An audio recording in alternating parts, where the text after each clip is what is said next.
The young maiden was nowhere to be seen, which got Kalai worried. Perhaps she had gone back to where she came from. The wise men in the palace gave a riddle to these young men, Emeka and Kuti. None of them could answer the riddle. The young maiden suddenly appeared in front of the crowd and asked the king to ask the two men which of them will be willing to marry her. The king was confused and didn't recognize the young maiden in her old tattered dress and unkempt hair. The two men said they wouldn't marry such a dirty girl but are here to marry the princess of Omori. The young maiden faced the villagers and asked the same question to all the young men present. None wanted to marry her except Kalai. Kalai walked to her and told her he was willing to marry her and make her a beautiful bride.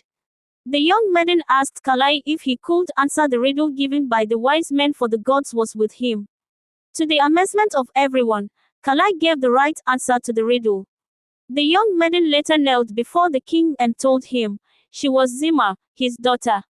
The king was surprised and embraced his daughter. He didn't know she had returned to the village disguised as a dirty maiden. Emeka and Kuti bowed their heads in shame and left the palace. All the villagers were excited about the return of the royal princess. The king announced a great durbar and marriage between Kalai and his princess Zima. Papa Osoro was proud of his son. There was a huge celebration in the village of Omori for the return of the princess and her marriage with Kalai. Many royals from neighboring towns and villages graced the occasion with gifts for the couple. Kalai the hunter was now the heir to the throne of Omori. He loved, served his people and was known as the wisest and most kindest king ever in the history of Omori. The end.